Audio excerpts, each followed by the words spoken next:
I really don't want to talk more about consciousness, but I'm going to evacuate it from myself, or whenever I have a couple thoughts. So the thought here is basically just that when you learn about sort of how the mind works, when you learn about things like confabulation, um, consciousness just becomes silly. Or when you learn about just all that mental activity that isn't a part of the brain's experience. Um,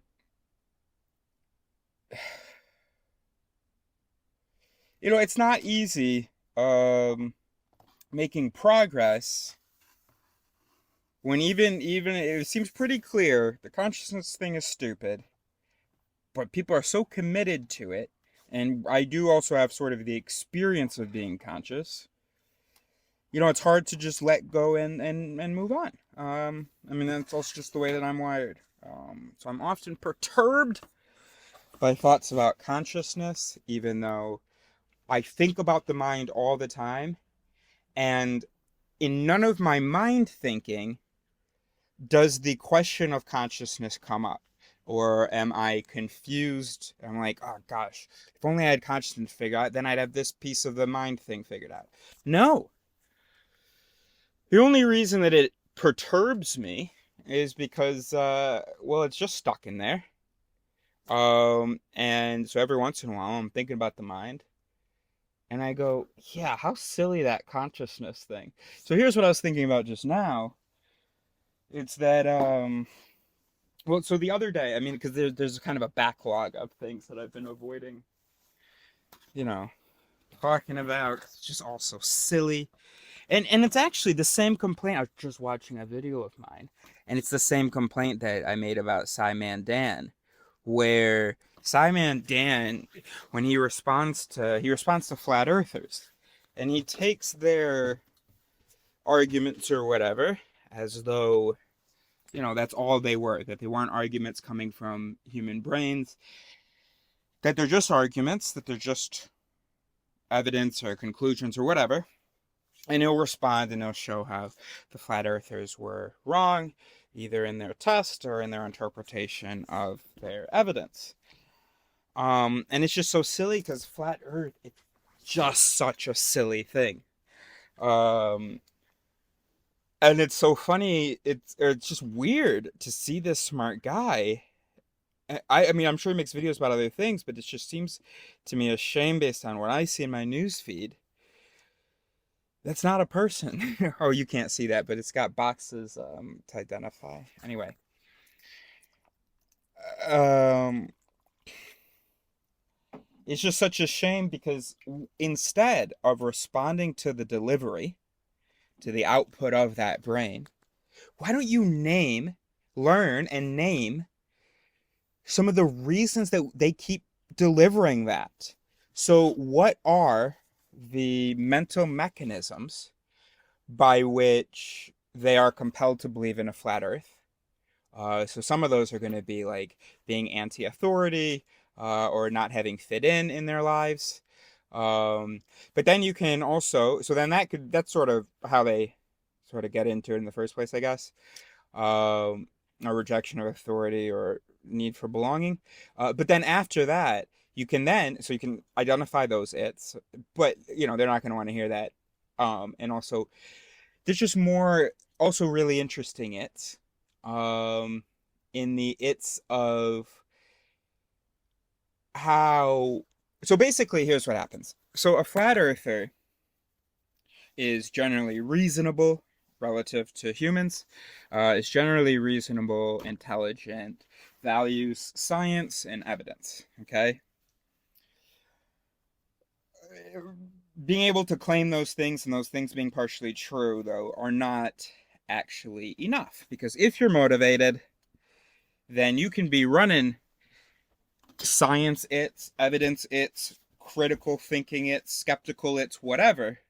You can be running those mechanisms and the it's that could have recognized, oh wait, that's silly though. All right, hold on, let me try this again.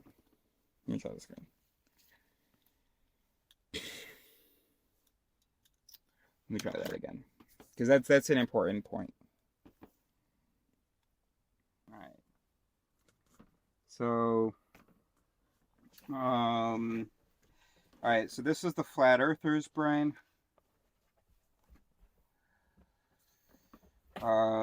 And this is the round earther's brain. Okay, Globetard, FLERF. Okay. All right. Number one thing that PsyManDan doesn't understand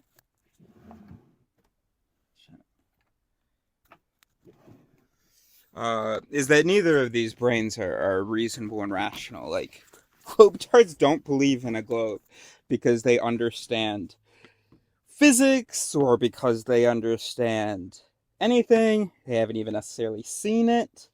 They may have no evidence or understanding of the logic of a globe.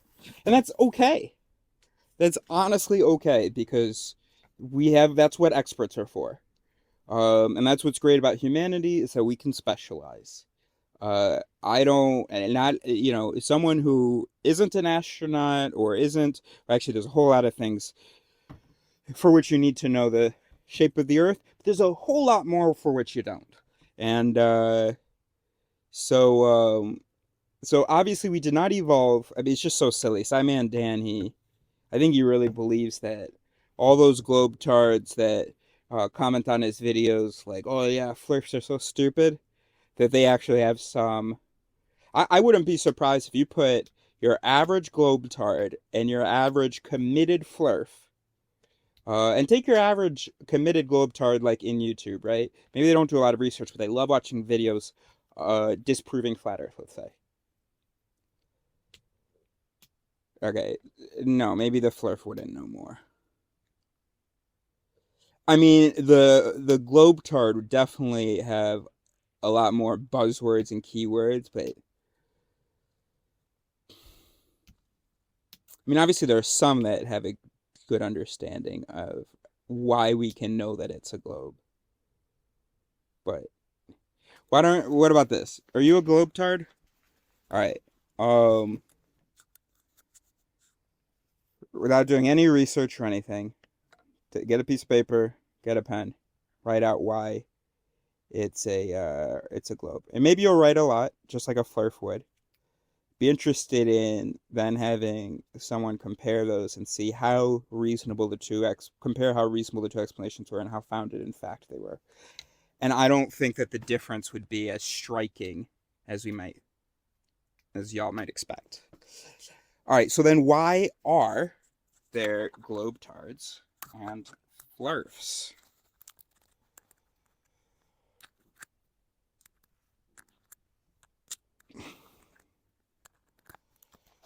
All right, so basically, I don't know how to draw it, and now I'm realizing I have to do my left hand. Basically, these two groups have the same its.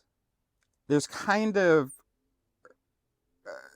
just one it that's different and has an enormous effect on then what ends up, getting delivered, getting what the output ends up being. So, honestly, oh my gosh, I need new. Oh man, we're gonna have such a blast. All right, hold on.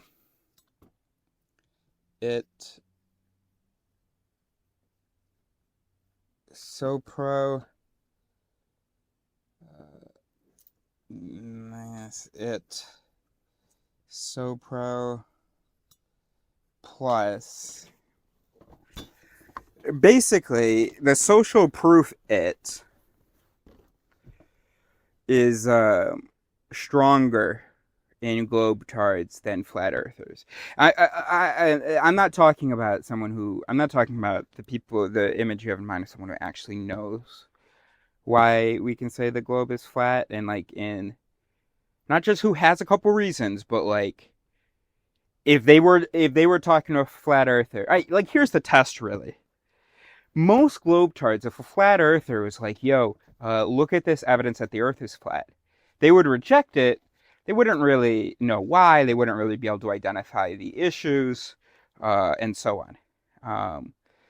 It's certainly not the case for me. I mean, I watch these videos. I hear these flat Earth explanations. I know the Earth isn't flat. I trust the scientist, and also I have, seen with a change in elevation. I mean, I feel like I have evidence. I was in the north of France on the beach, looking across the channel, couldn't see any land. I go back to my camper, look across the channel, still can't see any land. I get up in my bed, which is elevated. Wow, the beautiful white cliffs of Dover. So, okay. I mean, it was not never a question for me because I'm happy to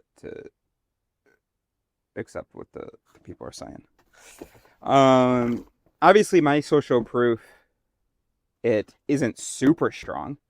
I mean, look at how I live and just the way I behave and things. I'm clearly not. By the way, the social proof it is if other people are doing it, then it is good. If other people are not doing it, then it is bad.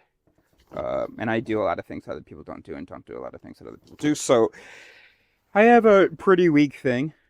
So I'd be open to flat Earth, but I've got a pretty good, I've got a pretty strong sort of, I guess I have a, maybe I do have a strong social proof it for science, the science community. Then again, my whole it theory, it seems so obvious to me that it seems like every author should just be saying what I'm saying, but they keep getting so close. So, but I'm still committed to it. Anyway, enough about me. I'm sorry about that. So, the point is, all right. So here's what I don't even have a marker. All right. So,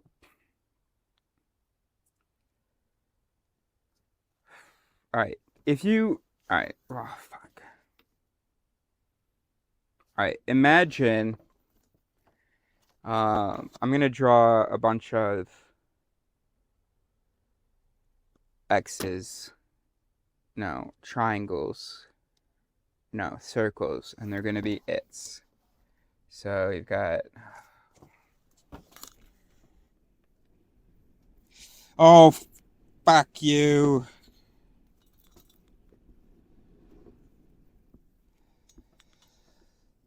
I mean, honestly, this is not going to be perfect, but I think to some people we'll get the point across. All right, so our social proof it is not represented by a circle. It's the only it not represented by the circle and the only it named. Draw some lines there, connect some nodes there. So we're like imagining a little it map. Okay. All right, the point is that, so you've got these two minds, okay? These circles are all the sort of normal human its, bunch of normal human its here, and they're the same. The difference is the social proof it, let's suppose. Just intuitively, when we look at this image, we understand if there is a change to any one of these its, it could mean a dramatic change for the output. So for instance, I mean, it could be as simple as, for instance, let's say that when most people see a flat earther, or no, when most people, all right, this is like, there's one it that we all have that it's like, things are the shape that they appear. So if something appears flat, then it is flat. We all have that it, okay? Now, typically, let's say that this is that it. So then it produces the judgment, the conclusion. The Earth is flat, for instance, because I'm looking out and it looks flat. Like I'm not seeing curvature. Yes, it disappears in the distance, but look, I didn't evolve to think about all that. But I don't see curvature. Okay. So in everybody's brain, the it curve thing runs.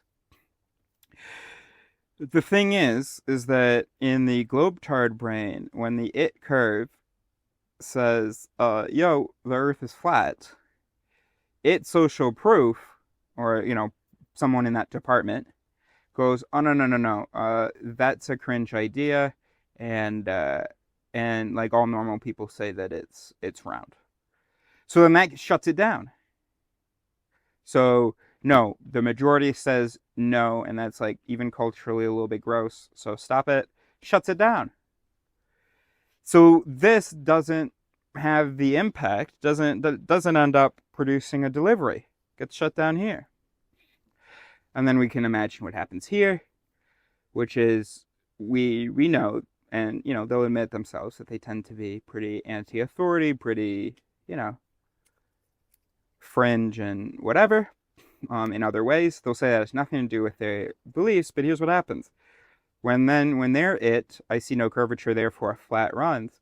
It doesn't get shut down. It would have to get shut down by an intimate understanding of the Earth and physics and stuff. These people don't have that either. It gets shut down by social proof. Suppose you have some understanding of the Earth and so on, and I'm sure. Go outside, go outside, go outside.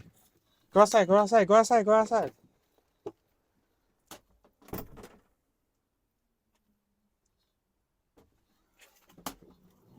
I had to throw up. Right. So in your knowledge, by the way, there's not one of these its that represents knowledge. So, a couple of these might be some knowledge about the globe. They might have some of the same knowledge. Well, and that's what's interesting. That's what I would love to see PsyManDan doing. And change the psi to PSY and explain to us how, because they're not fucking idiots.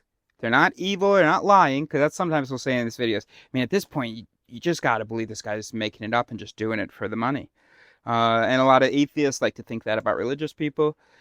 Bro, the brain's not like that impressive where the only way that people can believe crazy things is through trickery or through, or that they can't actually believe crazy things. I mean, it's to think that we evolved with more of a capacity to deceive and maintain false realities, like intentionally. To think that there were evolutionary pressures that made us really good at sort of lying about a belief system. Let's imagine that. Imagine what would the evolutionary pressures be to make humans really good at, like, for years lying to themselves and or to other people about a belief system and making a career out of it. Then let's imagine what would the evolutionary pressures be that would allow just that belief to be genuinely held. Well, then the question becomes, were there enough evolutionary pressures such that such an imagining wasn't believed? No. So there were evolutionary pressures for humans to become better and better at imagining possibilities. Okay? It's one of the things we're really, really, really good at. What we haven't yet evolved is a reliance on or commitment to evidence, which is why, for instance, in a courtroom, someone tells a compelling story, a coherent narrative about something that happened. Someone else tells a sort of weirder story, but that is supported by evidence. What are people going to believe? The more coherent narrative. Because we're really good at, yeah, I can imagine that happening. That feels possible. We love that, seems possible. That other thing, I get that the evidence indicates it. That doesn't seem possible. So it's like, so we're really good at imagining things. And that's how people are able to just have opinions. Well, this is what I think.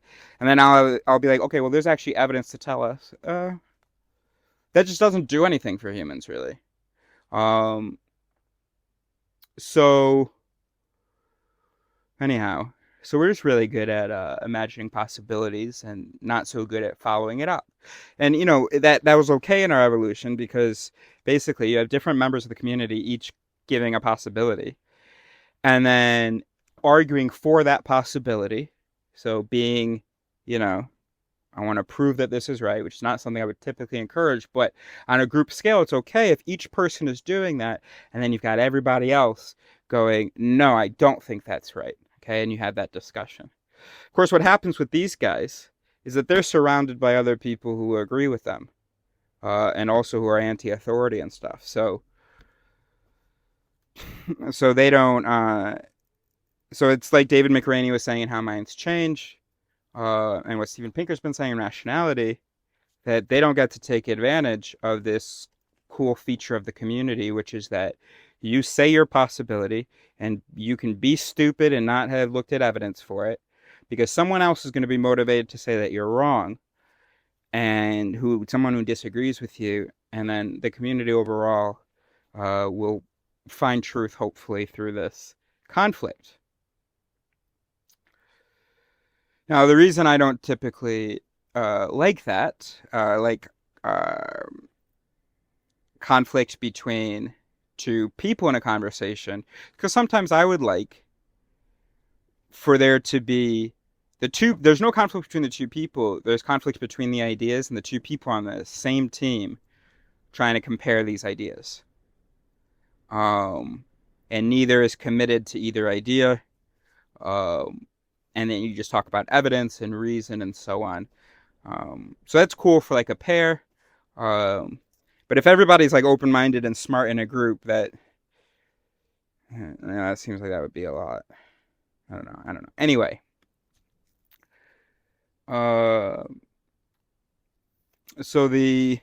what I think is interesting is not just to give a rebuttal to the delivery, be like, oh no, but here's how gravity works. Name some of these bad boys. Be like, you got here not based on the evidence. Like the stuff you're trying to use to convince me of this, it doesn't convince me because it's bullshit. That's just straws that you grabbed at. But straws that what grabbed at on the way out? What's really going on? Okay, a little anti-authority. A little, oh, because it looks flat, it is flat. Actually, I don't even know. I mean, that's such a lame one, but I can't think of. Maybe something will come to me because I've been watching some of these videos about that. But let me. What could be an interesting one? Like for instance.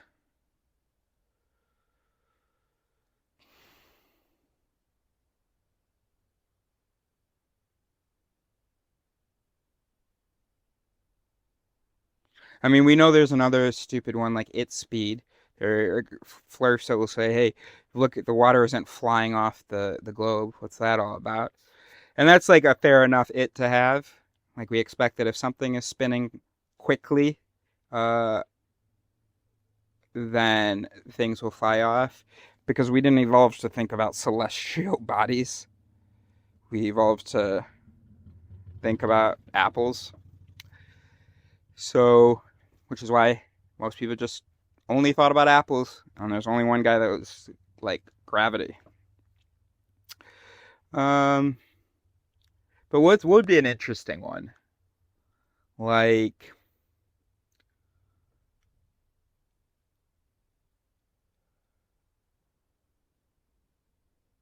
what would be an interesting one?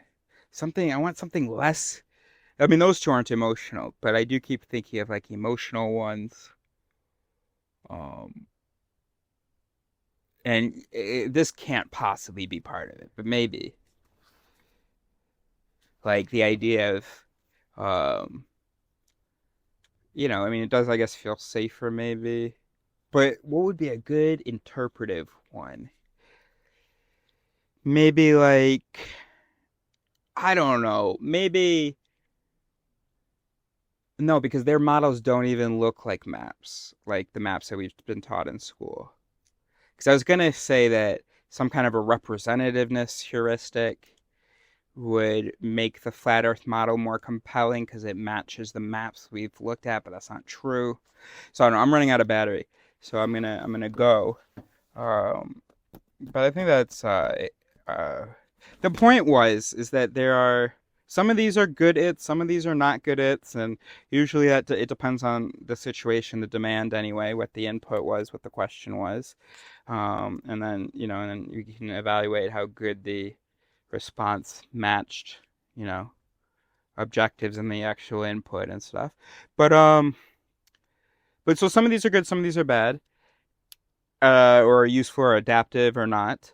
And if you just change a couple, reinforce or decrease the social proof it, for instance, um, you're going to have a lot of bonnets, a lot of good its that might not, in this case, get the support that they need because social proof it is a valuable it when we're because we can't see space, so it is pretty valuable. Like, what are people saying it is?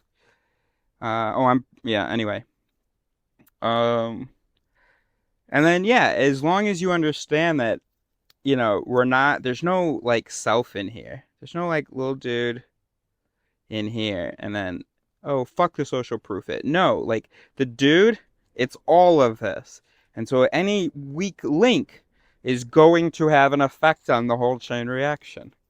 And that's pretty damn clear.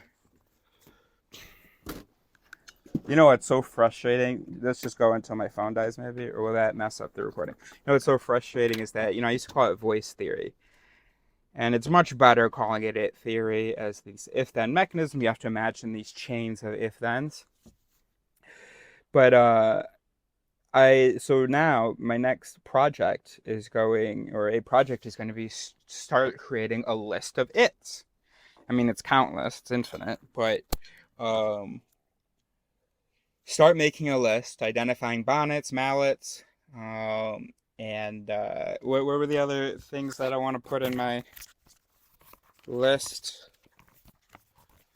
So the nickname, the full name, the actual if-then formulation, so if what, then what. Whether it would qualify typically as a mallet or a bonnet, or maybe a neutral one. What is the evolutionary advantage? What was the evolutionary advantage of it? An example. What are some possible sub-its? Um, is it culturally encouraged? Yeah. And then from 0 to 10, like, how genetic cultural are we talking about? Like, is this something that our culture very much discourages? I don't know, cheating, for instance. But our genes didn't actually evolve to be all that faithful, to be monogamous, sure, but to be just totally, totally monogamous, maybe not. Or is it something that's cultural, where it's like people get upset seeing someone eating with their mouth open? I don't think that. I think. I mean, it could be centuries old. It could be like from the plague or something. I don't think that that is a genetic thing. Um, Also, I think for most of our history, we were far enough. I mean, I don't really know how we ate dinner. I mean, just imagine us around the fire. Imagine there's being space, not a big deal if something comes flying out. We're talking, we're bonding. Um, and so that would be like closer to 10. That'd be cultural, whereas something like, I don't know, cheating would be closer to 0.